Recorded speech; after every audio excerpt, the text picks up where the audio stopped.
ಓಂ ಶ್ರೀ ಗುರುಭ್ಯೋ ನಮಃ. ಫ್ರೆಂಡ್ಸ್, ಎಲ್ಲರಿಗೂ ನಮಸ್ಕಾರ. ಪ್ರೀತಿಯ ಸಿಂಹ ರಾಶಿಯವರೇ, ನೀವು ಈಗ ಕೇಳಲಿರುವ ವಿಷಯ ನಿಮ್ಮ ಜೀವನದಲ್ಲಿ ಒಂದು ದೊಡ್ಡ ತಿರುವು ತರಲಿರುವುದು ಖಚಿತ. ಈ ಏಪ್ರಿಲ್ ತಿಂಗಳು ನಿಮ್ಮ ಶಕ್ತಿಯನ್ನು ಪರೀಕ್ಷಿಸುವ ಸಮಯವಾಗಿದೆ. ನೀವು ರಾಜ ಸ್ವಭಾವದವರು, ಧೈರ್ಯಶಾಲಿಗಳು, ಎಲ್ಲರ ಮುಂದೆ ನಿಂತು ನಿರ್ಧಾರ ತೆಗೆದುಕೊಳ್ಳುವವರು. ಆದರೆ ಈ ಬಾರಿ ಪರೀಕ್ಷೆ ನಿಮ್ಮ ಒಳಗಿನ ಶಕ್ತಿಗೆ. ನೀವು ಯಾವಾಗಲೂ ಮುಂಚಿತವಾಗಿ ನಡೆಯುವವರು, ಇತರರಿಗೆ ದಾರಿ ತೋರಿಸುವವರು. ಆದರೆ ಕೆಲವರು ನಿಮ್ಮ ಈ ನಾಯಕತ್ವ ಗುಣವನ್ನು ಸಹಿಸಲು ಸಾಧ್ಯ ಆಗ್ತಾ ಇಲ್ಲ. ಅವರು ನಿಮ್ಮ ಬೆಳವಣಿಗೆಯನ್ನು ತಡೆಯಲು ಪ್ರಯತ್ನ ಮಾಡ್ತಿದ್ದಾರೆ, ನಿಮ್ಮ ಮೇಲೆ ಈರ್ಷೆ ಇಟ್ಟುಕೊಂಡಿದ್ದಾರೆ. ನೀವು ಯಶಸ್ವಿ ಆಗಬಾರ್ದು ಅಂತ ಬಯಸ್ತಾರೆ. ನೀವು ಗಮನಿಸಿದ್ದೀರಾ, ಇತ್ತೀಚೆಗೆ ನಿಮ್ಮ ಕೆಲಸಗಳಲ್ಲಿ ಅಡ್ಡಿಗಳು ಹೆಚ್ಚಾಗ್ತಾ ಇವೆ. ನೀವು ತೆಗೆದುಕೊಳ್ಳುವ ನಿರ್ಧಾರಗಳಲ್ಲಿ ಅಡಚಣೆಗಳು ಬರ್ತಾ ಇವೆ. ನಿಮ್ಮ ಯೋಜನೆಗಳು ವಿಳಂಬ ಆಗ್ತಾ ಇವೆ. ಇದು ಕೇವಲ ಕಾಲದ ಆಟವಲ್ಲ, ಇದರ ಹಿಂದೆ ಕೆಲವು ಜನರ ದುರುದ್ದೇಶ ಇದೆ. ಫ್ರೆಂಡ್ಸ್, ನೀವು ಯಾರಿಗೂ ಹೆದರುವವರಲ್ಲ. ಆದರೆ ನಿಮ್ಮ ಹತ್ತಿರದಲ್ಲೇ ಇರುವ ಕೆಲವರು ನಿಮ್ಮ ಮೇಲೆ ನಾಟಕ ಮಾಡ್ತಾ ಇದ್ದಾರೆ, ನಿಮ್ಮ ಮುಂದೆ ನಗ್ತಾ ಇದ್ದಾರೆ. ಆದರೆ ನಿಮ್ಮ ಹಿಂದೆ ನಿಮ್ಮ ಬಗ್ಗೆ ಕೆಟ್ಟ ಮಾತುಗಳನ್ನು ಹರಡ್ತಾ ಇದ್ದಾರೆ. ನಿಮ್ಮ ಗೌರವವನ್ನು ಕಡಿಮೆ ಮಾಡಲು ಪ್ರಯತ್ನ ಮಾಡ್ತಾ ಇದ್ದಾರೆ. ಈ ಏಪ್ರಿಲ್ ತಿಂಗಳಲ್ಲಿ 5 ಜನರ ನಿಜ ಮುಖ ನಿಮ್ಮ ಮುಂದೆ ಬರುವುದಿದೆ.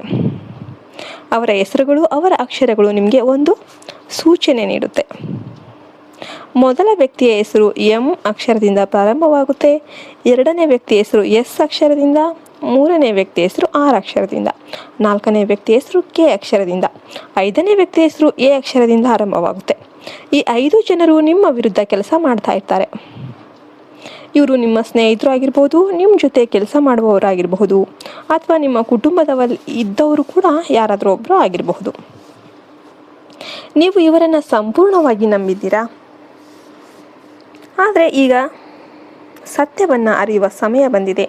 ಈ ತಿಂಗಳಲ್ಲಿ ನಿಮ್ಮ ಜೀವನದಲ್ಲಿ ದೊಡ್ಡ ಬದಲಾವಣೆಗಳು ಕಾಣಿಸುತ್ತೆ. ನೀವು ಎದುರಿಸುತ್ತಿದ್ದ ಅಡೆತಡೆಗಳು ಕಡಿಮೆಯಾಗುತ್ತೆ. ನಿಮ್ಮ ಗೌರವ ಮತ್ತೆ ಹೆಚ್ಚಾಗುತ್ತೆ. ನಿಮ್ಮ ಶ್ರಮಕ್ಕೆ ತಕ್ಕ ಪ್ರತಿಫಲ ಸಿಗುತ್ತೆ. ನೀವು ನಿಮ್ಮ ಗುರಿಗಳನ್ನು ಸಾಧಿಸಲು ಇನ್ನಷ್ಟು ಹತ್ತಿರವಾಗ್ತೀರ. ಆದರೆ ಒಂದು ಮುಖ್ಯ ಸೂಚನೆ, ನಿಮ್ಮ ಅಹಂಕಾರವನ್ನು ನಿಯಂತ್ರಿಸಿ. ಎಲ್ಲರ ಮೇಲೆ ಅತಿಯಾಗಿ ನಂಬಿಕೆ ಇಡಬೇಡಿ. ನಿಮ್ಮ ನಿರ್ಧಾರಗಳನ್ನು ಜಾಗರೂಕತೆಯಿಂದ ತೆಗೆದುಕೊಳ್ಳಿ. ನಿಮ್ಮ ಶಕ್ತಿಯನ್ನು ಸರಿಯಾದ ದಿಕ್ಕಿನಲ್ಲಿ ಬಳಸಿದ್ದೇ ಆದರೆ ನೀವು ಯಾರನ್ನೂ ಭಯಪಡಬೇಕಾಗಿಲ್ಲ. ಸ್ನೇಹಿತರೆ, ನೀವು ಈ ವಿಡಿಯೋವನ್ನು ಇಲ್ಲಿ ತನಕ ನೋಡಿದರೆ ನಿಮ್ಮ ಜೀವನದಲ್ಲಿ ವಿಜಯದ ಸಮಯ ಆರಂಭವಾಗಿದೆ ಅಂತಾನೆ ಅರ್ಥ. ನಿಮ್ಮ ಶತ್ರುಗಳನ್ನು ಗುರುತಿಸಿ, ನಿಮ್ಮ ದಾರಿಯನ್ನು ಸ್ವಚ್ಛಗೊಳಿಸಿ, ನಿಮ್ಮ ಗುರಿಗಳನ್ನು ಸಾಧಿಸಿ. ಕೊನೆಯಲ್ಲಿ ಒಂದು ವಿನಂತಿ, ಈ ವಿಡಿಯೋವನ್ನು ಲೈಕ್ ಮಾಡಿ, ಚಾನಲನ್ನು ಸಬ್ಸ್ಕ್ರೈಬ್ ಮಾಡಿ ಮತ್ತು ಕಮೆಂಟಲ್ಲಿ ಜೈ ನರಸಿಂಹಮೂರ್ತಿ ಸ್ವಾಮಿ ಅಂತ ಕಮೆಂಟ್ ಮಾಡಿ. ನಿಮ್ಮ ಜೀವನದಲ್ಲಿ ಜಯ ಮತ್ತು ಶಕ್ತಿ ಹೆಚ್ಚಾಗಲಿ. ಧನ್ಯವಾದಗಳು. ಜೈ ಹಿಂದ್, ಜೈ ಭಾರತ್ ಮಾತೆ. ಹರಿ ಓಂ ತತ್ಸತ್. ಸರ್ವೇ ಜನ ಸುಖಿನೋ ಭವಂತು.